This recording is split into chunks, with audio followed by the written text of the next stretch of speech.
Church, how are we doing today? Are you all awake today? That's what I love about you guys.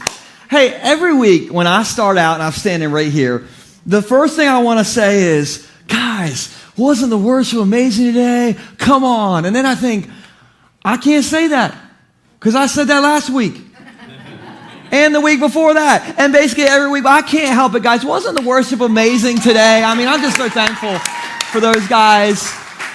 And I can't get over Easter. Rob led today. Rob's never really led worship with us today. And on Easter, I'm still kind of hung up on Easter because Rob started out the service. I can still see his tape mark where he was supposed to stand.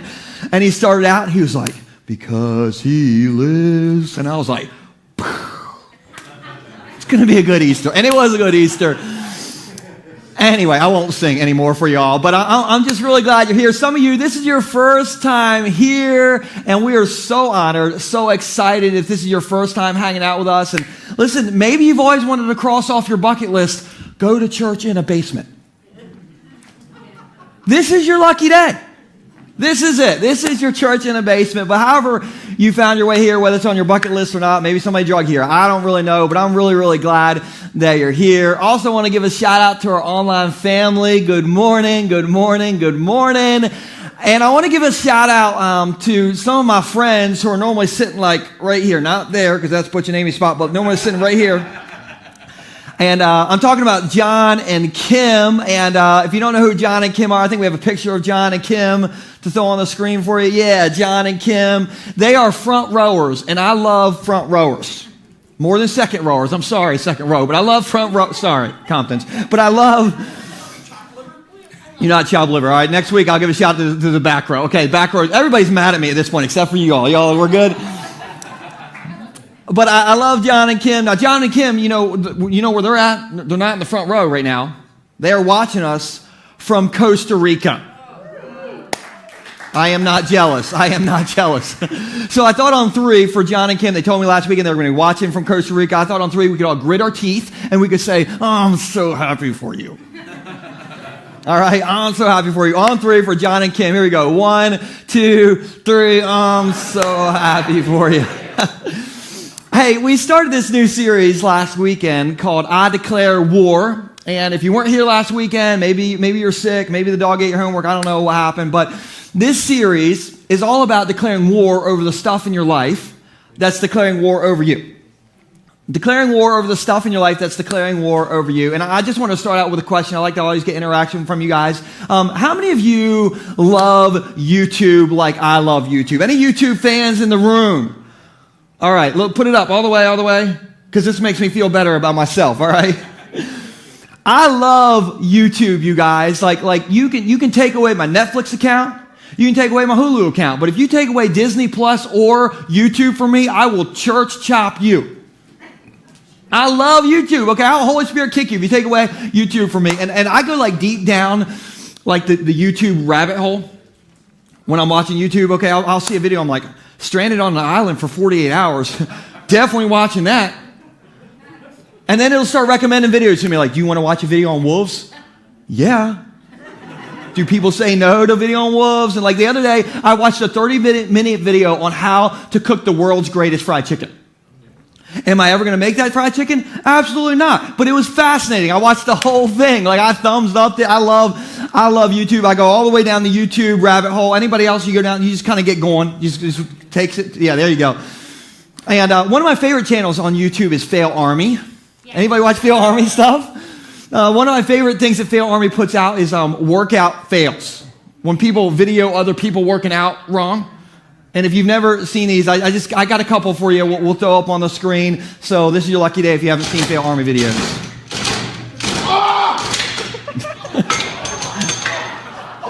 Hurts a little bit.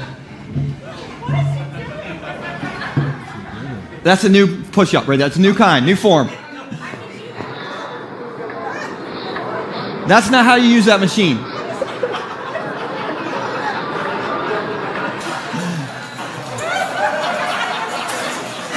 That's kind of amazing, I think. Det er totalt under kontrolleret forhold, det her. Oh, there it is.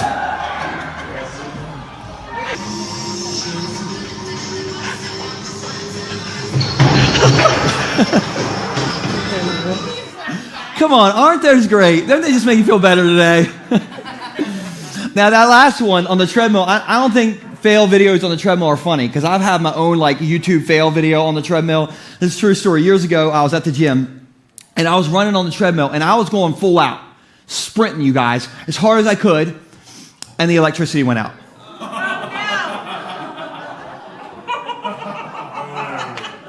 That's true. I'll just let you imagine what happened next, okay? This is not good. But I love those YouTube fail videos. I love exercise fail videos because when I watch these videos, I think, oh, I don't look like that in the gym. I don't look like that when I work out. Like, that's not even in my genes, except the other day I took my kids to the new Millville Park, and they have all these outdoor exercise thingies, and I look at my kids, and my kids were on the exercise thingies, and they were full on, like, fail arming it, okay? My genes, my blood were fail arming it on the exercise equipment, and so I videoed it, obviously. So these are my children right here. This is not how you use this stuff, you guys. So I'm in the park. All right, I think it's looping now. I'm in the park, and I'm like, those are my kids. They're not my, there's something. Stacy, would you get your children? Okay, those are not my children.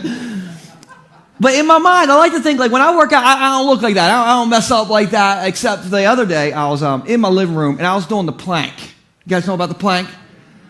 And I know how to plank. I know what I'm doing when I do. I've done the plank for years. I'm doing the plank in the living room. My wife walks by and she's like, "You're doing it wrong." And she's like, kept going. I'm like, I'm not. You're doing it wrong. I'm not doing it wrong.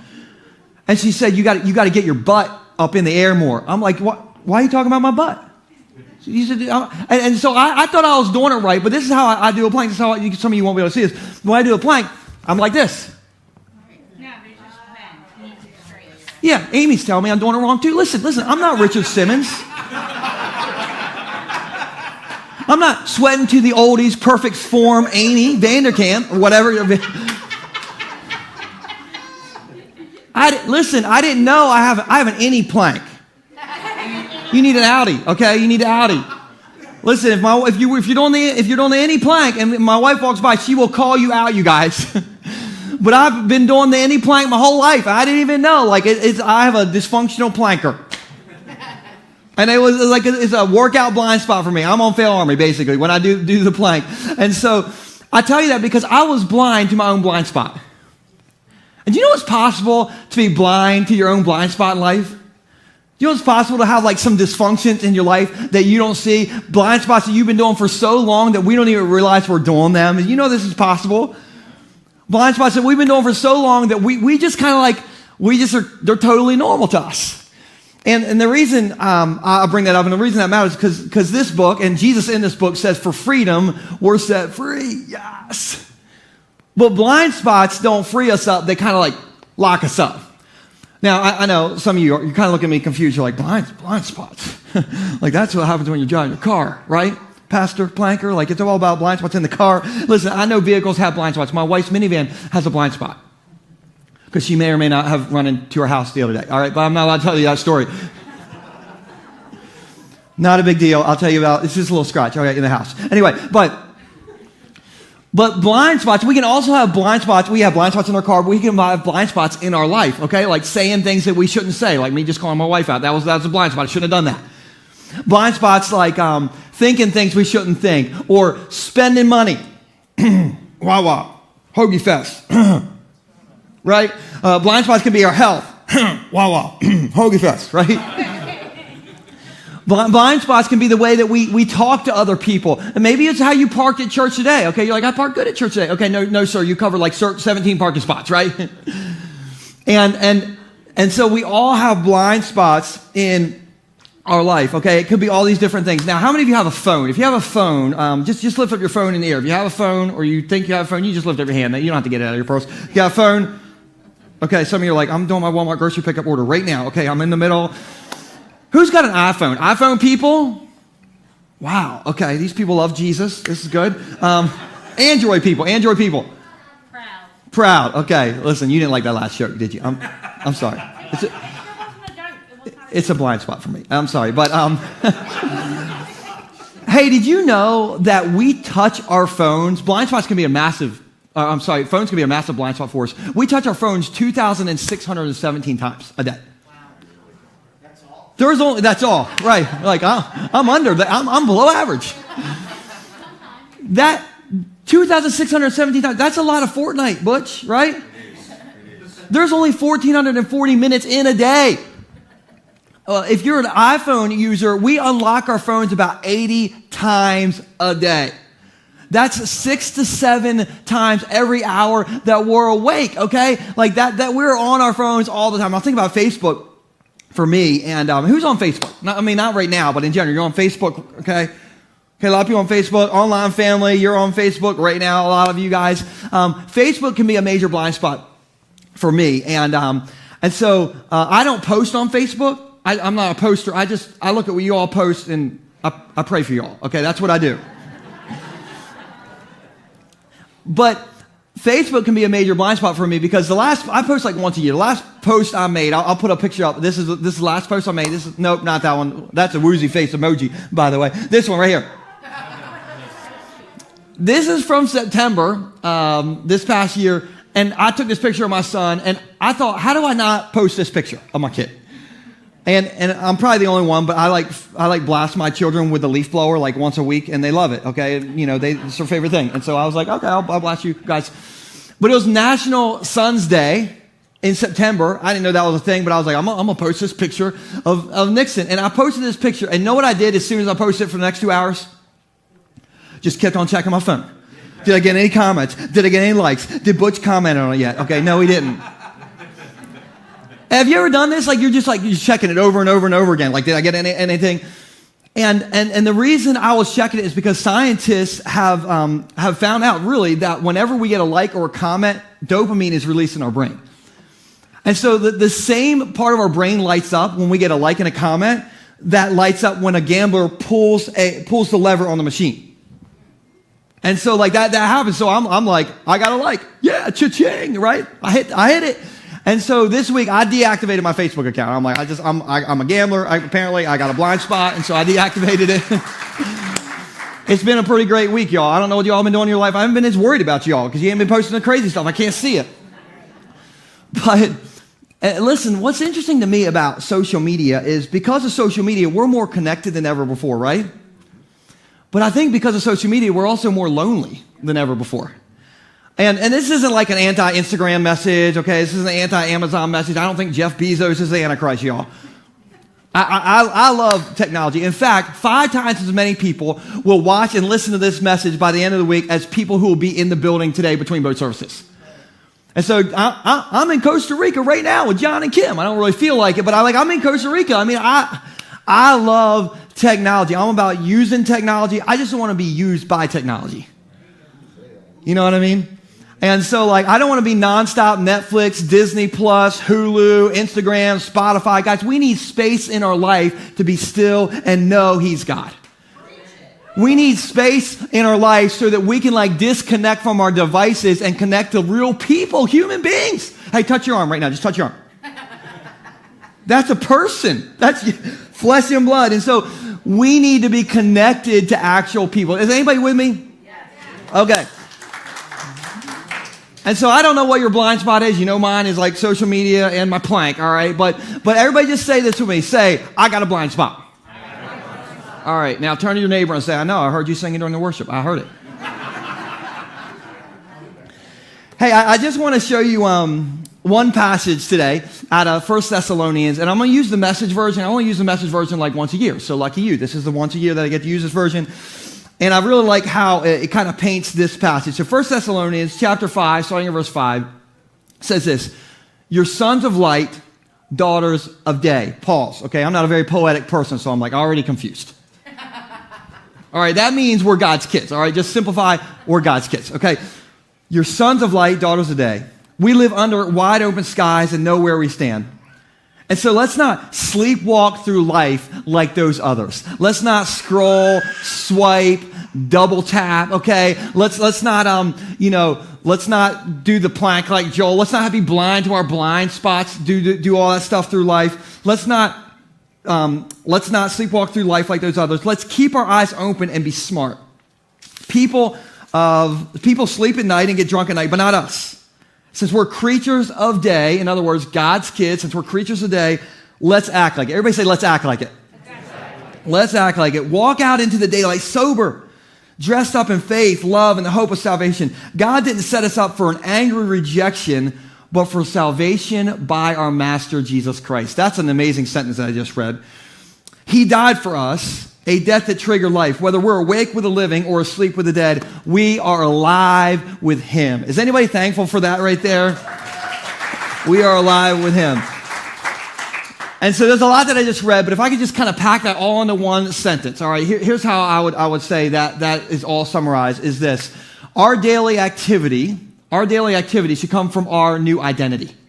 Your daily activity should come from your new identity. Our daily activity should come from our new identity. So today I'm going to get super practical, and I just want to give you 3 ways that we can be freed up from our blind spots. 3 ways that we can be creatures of day, like this text just said, okay? So 3 ways, if you're taking notes. The first one is this.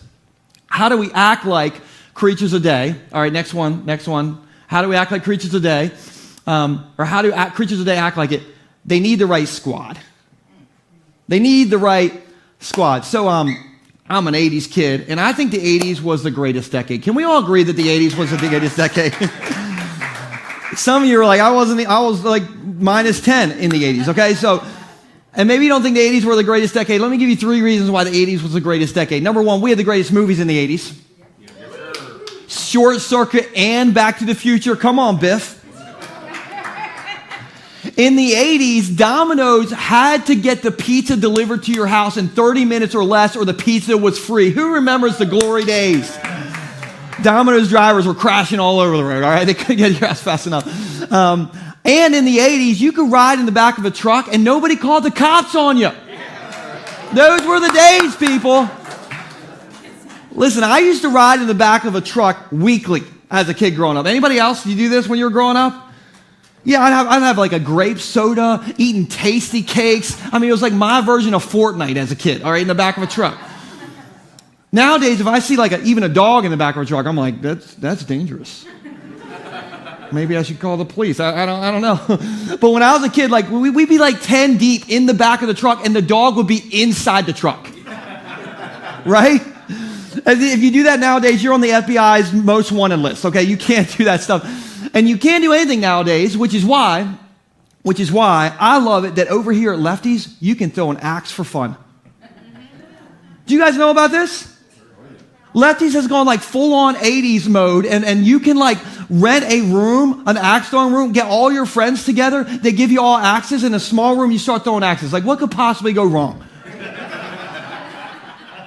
And they give you alcohol. And they give you alcohol. That's right. Don't put those 2 together, or something might go in you. Anyway, so on Thursday, I went with a bunch of pastor friends, and I threw axes at Lefty's. I'd never done this before. Now, some of you are scared of pastors. Can you imagine a room full of pastors with axes? Some of you, it's your worst thought ever, right? But we went, and I thought I did pretty good because look. I have all my fingers, you guys. And the second round, we did 2 rounds. The second round, all the pastors there, we all kept score. And scores don't matter. They're not important, okay? It doesn't matter that I got a 27 and my dad got a 16. That doesn't matter. It's not important that I got a 27 and our campus pastor, Jeremy, got a 6. It doesn't matter that I got a 27 and he got a 6. Scores don't matter, okay? They're not important, but I got a 27. Anyway. But the people that were there, we're all pastors, and we all have each other's backs. We're kind of we're a squad there. And one of my favorite people was there, and we have a picture of my buddy Bert. This is Bert from Solid Ground over in Lewis. And I love this guy, and I love Solid Ground. And Bert, listen, if you're gonna say something bad about somebody, say something bad about Bert, you better watch out. I throw axes, okay? I love this guy. And on Easter morning, I'm driving here, and I'm all nervous on Easter morning, oh my goodness, what am I going to say? Okay, I'm going to talk about the resurrection, so I don't know why I'm wondering what I'm going to say, but I'm all nervous, and I get a text message from guess who? Bert. And Bert says, Joel, it's Easter, preach it like fire. And that just fires me. I get that kind of text message from Bert every few weeks as I'm driving to church. Hey, Joel, it's going to be amazing today. Preach it. Don't hold back. And Bert is part of my squad. He has my back. Bo Dukes, who's in the back room right now, Bo Dukes is part of my squad. My brother is part of my squad. My wife is definitely part of my squad. And so there's people in my life that help me be better at life. And I tell you all that because you got to have the right squad to live the right life. You got to have the right squad to live the right life. Okay, you can't do it with the wrong squad, and you can't do it with no squad. So everybody just say this with me. Eva the Lone Ranger had Tonto. Hi-Yo Silver. There it is, right there. That's for you 50s kids. Okay, anyway. But here's what Rudyard Kipling said. I think it's really good. We'll put this on the screen. He said, the strength of the pack is the wolf, and the strength of the wolf is the pack. And so that's what I love about our church, okay? You don't need a fanny pack here. You need a wolf pack. And our church, this is your squad. This is your wolf pack. Everybody look around. Just look around. These are your people.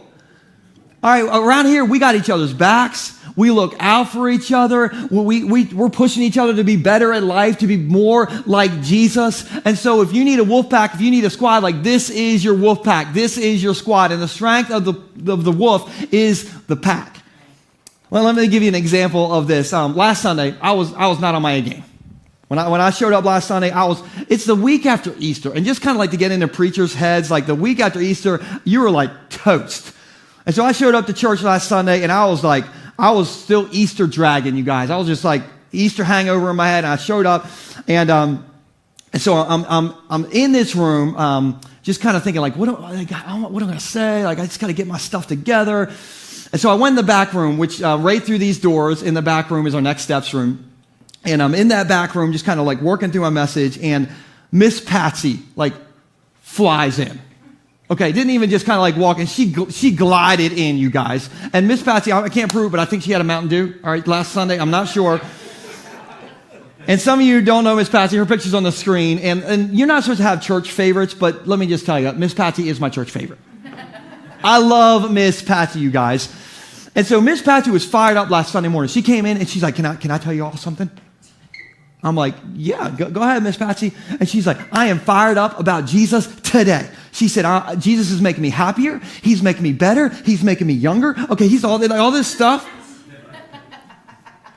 And she said, I don't know how people don't wake up excited about Jesus. I'm excited about Jesus. I'm like, Miss Patsy, you're preaching today. You are up today. And she said to me, she's like, what do you mean? And I said, I don't know, Miss Patsy. I'm just my thoughts aren't together this morning. And Miss Patsy, she got up and she closed the door. I'm like, uh-oh. And she said, I'm praying for you today. She said, you normally pray for me. I'm praying for you today. And before the service last Sunday in our back room, little Miss Patsy got right in front of me. She put her hands on my shoulders. Totally broke COVID protocol. Okay. And she prayed for me.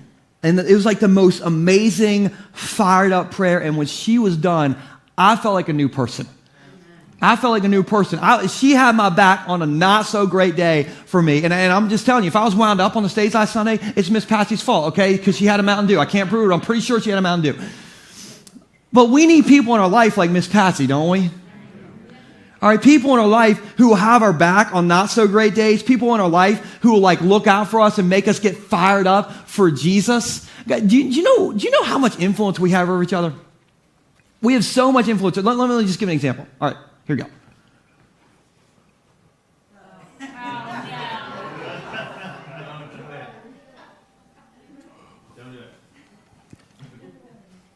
How many of you think somebody's going to yawn in this room? It's dangerous. Somebody just did. Who just said that? You yawned, didn't you? If we weren't all wearing face masks, y'all be yawning the rest of the service. It go from there to here to there to there. We have a lot of influence. It's dangerous for a pastor to start yawning in church. That is not good. But we have a lot of influence over each other, okay? We have all kinds of influences over each other, which is really, really great that we influence each other, but that can be really, really not great if you got the wrong influence. Hello. So some of you, you have certain friends, if they call you on a Friday night and your phone is ringing, you look at your phone, you're like, if I answer this, I'm either going to get arrested this weekend or I'm going to be running down Route 1 with a lampshade on my head, okay? Because they're not a good influence on you, right? Some of you have worn a lampshade, okay? You know what I'm talking about. But here's what I know. What and who we're connected to, ultimately determines what we do. What and who we're connected to ultimately determines what we do. All the studies show, and most people agree, that we are the average of the 5 people that we hang out with the most. That's what all the studies show. Like your behaviors, your habits, how much money you have lines up with the 5 people that you're closest to. Who just thought, I need richer friends? I need richer friends? But we are the average of the 5 people that we're closest to. And maybe for you, you don't have a squad. You don't have a wolf pack. All right, so I'm going to give you Miss Patsy's number right now. Okay, she can be your wolf pack. I'm just kidding. All right, Miss Patsy, I don't know if she has money or not, but she has Mountain Dew. I'm pretty sure she has Mountain Dew. She'll amp you up. But if you need a wolf pack, if you need a squad, you're in it. This is it. This can be your squad. I think you need to be in a Bayshore group. Now, we talk about Bayshore groups a decent amount around here, but Bayshore groups right now, they're meeting online because of the whole COVID situation, but we have a picture of one of our Bayshore groups recently. This is Rob and Brittany's group in the top right-hand corner, and do they look happy or mad? Happy. These people are happy, and so you got Rob and Brittany, you have the Turnbulls down here on the bottom, you have the Mays, you have Matt and Kristen, who are double dipping. Because Matt and Kristen go to this group and they lead their own group. Overachievers. But this is their squad, right? This is your wolf pack. And these people help you be better at life. And so if you don't have a wolf pack, if you don't have a squad, you need to get in a Bayshore group. So I'm going to just show you real quick how to do this, okay? If you want to get on your phone, you don't have to do this, but we'll put this slide on the screen. All you got to do is go to your browser and go to bayshore.online. Click that. Brings you to our little link tree here. You go to groups, click that, and then find your group. And you got all these groups that you can choose from. Okay, you can go to Cotter's group. Cotter is his group is the first and third Monday at 6 p.m. They're meeting online. Ed's group, I don't know if Ed is in the room, but Ed leads our singles group.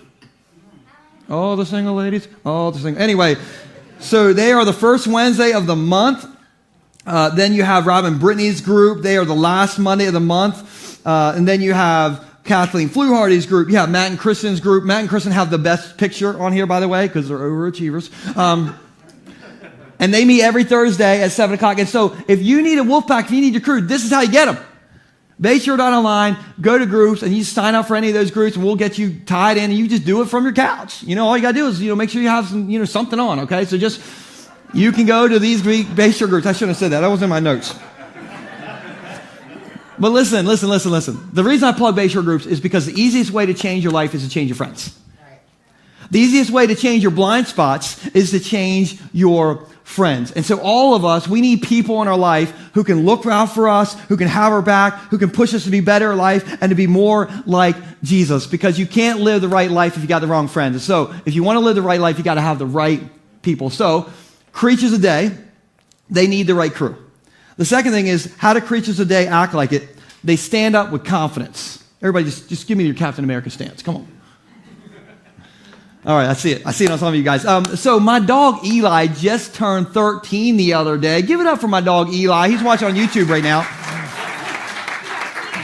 Just kidding. My dog he's a teenager. And my dog Eli, listen, what's amazing, we got him when he was 1 month old. And he was this big. Well, like this big, okay? And what's crazy is now that he's 13, he's this big. My dog weighs 7 pounds, and we dress him like a small child. Okay, this is your pastor, people. And we love little Eli. And so it was his birthday the other day, and so we threw a birthday party for him, obviously, and I videotaped it, obviously. And so let me just take you to Eli's birthday party. This is Eli's birthday party. Oh, yeah. Look at him, Daddy. He's excited. We got him like some fancy feast cat food or something. Happy birthday to you. Happy birthday to you. Come on. Happy birthday to you. Look how excited he is. Happy birthday, dear Eli. Happy birthday to you. Oh, yeah. I just learned that our family can't sing at all. You guys help cover it up, which is really good. But we love Eli. That's why we have birthday parties for him. And Eli is now 91 in doggy years. And he has zero fear. All right, the street that we live on, everybody has like dogs, and they all stop by my yard, mainly to like fertilize it 27 times a day. I don't even need irrigation. I just have all my neighbors' dogs in my yard, just like fertilizing my yard all the time. And so the other day, my neighbor stopped by. He has like a Pomeranian or something, like a 20-pound dog that gets haircuts, one of those dogs. And so he stopped by the end of our driveway, and Eli, 91-year-old Eli, no fear, he was like, prancing out to the end of the driveway, and he's like sniffing this Pomeranian, smelling it, and the Pomeranian is not having it. It's like, "Rrr, rrr." Like I will eat you like a chicken nugget, you little Taco Bell dog, like, "Rrr." Eli has no fear. All right, Eli's like, what was that, a little baby rattle, that growl? Is that what that is, you know? The Pomeranian started like trying to bite Eli, like, "Harr." And Eli just like he's Muhammad Ali or something. Okay, he's just standing up. He came to the end of the driveway. Eli came to the end of the driveway, like ready to go, you guys. And if you think about the ratio, 7 pounds versus 20 pounds, this is like Jason Momoa and The Rock versus, Kelly Ripa. Okay, like this is you know what I'm saying? Eli had all the confidence. He was not even phased. He thought he was Rin Tin Tin and Lassie and Cujo. He came to the end of the driveway ready to go. And I tell you that because I could see how confident Eli was from his posture. And did you know that our posture can show how confident we are or aren't? Did you know this? Like some Sundays when I'm standing right here during the worship, if I'm not sure about my message, if I'm like a little nervous, or if Butch isn't in the front row or something, I can start to hunch over in the front row during the worship and put my hands in my pockets and kind of slouch over and think, oh no. Oh, no. Back row looks extra scary today. This section looks like my neighbor's Pomeranian. Okay, and I can just I can just kind of get in my head, and you can see my body language and how confident I am or not on the front row, and that can be a blind spot for me. And so I know this for me. Something that I'm learning is the last thing I want to do when I'm not sure is to during worship stand up straight, lift my hands in the air, and believe that the Holy Spirit has put a message in me that somebody needs to hear. But I'm learning that's exactly what I'm supposed to do. And so when you come to church, I'm telling you, it's your posture, it's your confidence that you have when you walk in here, your God confidence, not in yourself, but your God confidence, that will change how you walk out of here. If you walk in here with God confidence, not confidence in yourself, but confidence in God, that He's going to do something in your life, you will walk out of here with actual real life confidence. Now, that doesn't mean that your life isn't falling apart. Hello? But just because your life is falling apart doesn't mean that you can't believe that God's going to impart something to you every single Sunday. Look, you show me the psalm. You show me the psalm where it says that David was like, well, God, I'm showing up during the third worship song. I'm all nervous, and I got my hands in my pockets, and my head's down. I'm not sure. Okay, listen, it doesn't say that in Psalms. It says that it's all about clap your hands, raise your hands, give a shout of victory. Listen, we can't be showing up during the third worship song, treating worship like it's the previews before the movie. Guys, it is the main event. I'm telling you, you want to get here early. Your strength can come in the worship, you guys. And so there's so much that can happen in the worship. And listen, this is the pushback on something like this. It's like, well, Joel, I don't feel very strong. I don't feel very confident. You know what Joel 3:10 says? There's a book in the Bible called Joel. It's not me, but Joel 3:10, not Joel 3:10, but Joel 3:10 says that let the weak say, I'm strong. Everybody say, I'm strong. I'm strong. Listen, you may not feel strong, but let the weak say I'm strong. And our daily activity should come from our new identity. That's what we said up front. And our new identity is we are sons of light and daughters of day. And so we can act like it when we show up here on Sunday mornings. Now, that covers Sunday, but what about Monday through Saturday? Right? How do you love Jesus Monday through Saturday? How do you love other people well Monday through Saturday? I think it's called the pregame. Everybody say pregame. The pregame. So here's how the pregame works. When you wake up, Monday through Saturday, the first thing you should do is not get on Facebook. You should get in God's book. When you wake up Monday through Saturday, you shouldn't wake up and be like, oh, God, it's Tuesday. You should wake up and say, oh, God, I need you today. We should wake up and we should turn on elevation worship and pretend to sing like we are both stinking dukes, you guys. Not the Tice family, all right? You can hear. We can't sing, all right? But you got to suit up before you show up if you want to stand up with confidence. Let me say that again. You got to suit up before you show up if you want to stand up with confidence. So how do creatures today act like it? They stand up with confidence. And the last idea is this, and then we'll get you out of here. How do creatures today act like it? They have props to prop them up. They have props to prop them up. Now I know some are like, props? What, like a movie prop, Joel? Well, kinda. You know what verse 8 says? Well, that we already read, but let's look at verse 8 again. Okay, it says we got to go out dressed up. Everybody say that's a prop. Dressed up in faith, love, and the hope of salvation. We got to have props in our life that can prop us up. All right, now some of you are confused. Who's confused? You're like, I don't know what a prop is. I don't know. Nobody wants to admit it. Everybody just raise your hand just for me. Okay, I'm just going to pretend you all are confused, even though I just explained it so clearly. I don't know. But I'm going to show you some of my props that I have in my life, and this kind of help you know how like props can kind of help us be creatures of day. First off, I got my number one dad Darth Vader t-shirt. Any dads got a number one dad t-shirt? Don't hold out on me, dads. Any number one dads? Butch, Bill, okay? Listen, there can only be one number one dad. You can't be three number one dads, and I had the t-shirt today. So anyway, but my family got me this shirt a few years ago, and they got me this shirt because number one, they know I love Star Wars, and number two, they know that inherently Darth Vader is good. Don't argue with me. I think Darth Vader is good. I got the mic, and it's on the t-shirt. Okay, so, but when I wear my number one dad Darth Vader t-shirt, my dad dark side comes out 20% less. I yell at my kids 20% less. I can't prove it scientifically, but I'm pretty sure I yell at my kids 20% less.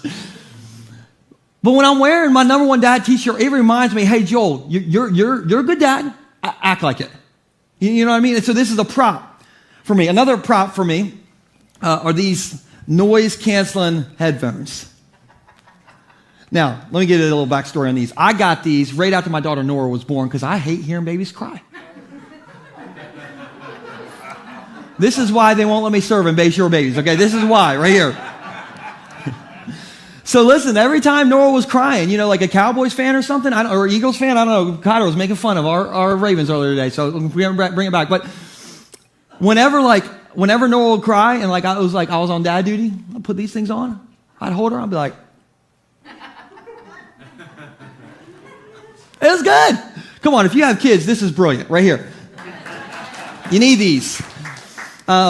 But here's how these act as a prop for me. Every Sunday morning, I wake up super early before I come and preach to you all, and I go in my home office, which is about the size of a little phone booth. It's teeny. And I go in there, and I preach the message I'm going to preach to you all out loud. I stand up in my little office, and I preach it out loud to just me. And before I preach, I put on my noise-canceling headphones because I have children, y'all, and they're going to be running around the house. I put on my noise-canceling headphones, and when I put these on before I preach, practice in the morning, before I come talk to you all, this reminds me, I am now Pastor Joel. Like, you know how Clark Kent, when he has a Superman outfit on, he's got like extra power going through him. Butch is wearing a Clark Kent, like a Superman shirt right now. When I put these on, this reminds me, hey, Joel, you got to preach like fire. Go give it all you got. Go. And this is a prop for me. Another prop for me in my life is this is my own personal Bible. And this is what I wake up at 5:30 in the morning. Hello. And this is what I read. That's the only time it's quiet in my house. And so this is the Bible that I read. And this props me up for the day. And one last prop is when I'm driving to church every Sunday morning. When I get about to the Indian River Inlet Bridge, I say this to my phone. I say, hey, Siri, play Peace Be Still on Spotify. Now playing Peace Be Still Live by The Belonging Co. on Spotify. Come on, Siri.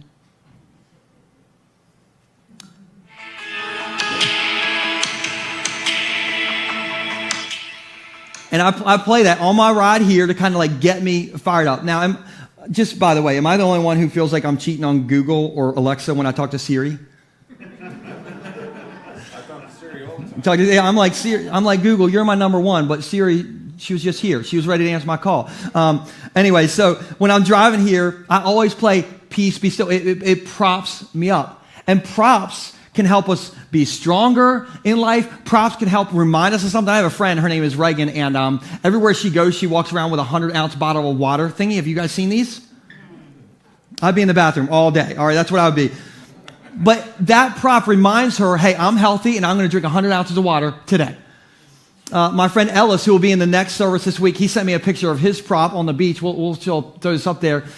He set up this card on the beach. It's just a reminder to him, and it's Isaiah 43, 18 through 19. It's so good. It says, do not remember past events. Pay no attention to thugs of old. Look, I'm about to do something new. Even now it is coming. Do you not see it? Indeed, I will make a way in the wilderness, rivers in the desert. And that's a prop for him. That's a good prop. Isn't that a good prop? Some of you just steal Ellis's prop. But props can help us with our dad blind spots, our confidence blind spots. And a prop can be anything. It can be a coffee mug to remind you, hey, I don't need to be married to be complete. It could be a journal where you write down what God's doing in your life. It could be an AA coin in your pocket to just remind you how far you've come. A few years ago, we gave everybody these orange bracelets when you all came to church. I don't know if you remember this, but that was a prop for you guys. And basically, we said every time you complain, change wrists. You remember that? And that was a prop to just kind of help you, learn not to complain, to just remind yourself. And I remember that day we got home from church and my wife complained about something. And I made a stupid mistake. I wasn't wearing my number one husband shirt. All right. I said, honey, you need to change your wrists. And she said, what do you mean? I said, you complain. You got to change wristbands or wrists. She said, you need to change your own dang wristband. Turn to the person next to you and say, change your own dang wristband. Come on.